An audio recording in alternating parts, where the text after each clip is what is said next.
नमस्कार मित्रांनो, मी मच्छिंद्र फार्मिंगवाला मी नाशिककर या यूट्यूब चॅनलमध्ये आपले स्वागत करतो.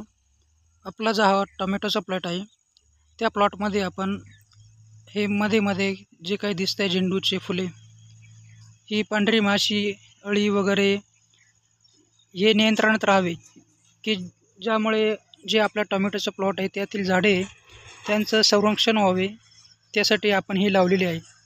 जे झाडावरील अळी, पांढरी माशी वगैरे जे असतात ते यावरती फुलांवरती येतात जास्त करून, किंवा आपण ज्याला पाकोळी वगैरे म्हणतो ते पण या फुलावरती येतात. त्यामुळे आपले टोमॅटोची जी झाडे ते व्यवस्थितरित्या राहतात. आपली टोमॅटोची जर लागवड जूनमधील असेल तर दसरा, दिवाळी या सणांसाठी देखील झेंडूच्या फुलांची मागणी बऱ्यापैकी असते. तर आपण समजा जास्तपैकी जर लावली क्वांटिटीमध्ये फुले, तर याचा विक्रीसाठी आणि आपल्याला घरगुती वापरासाठी, सणासाठी सुद्धा या फुलांचा चांगल्या प्रकारे उपयोग होतो.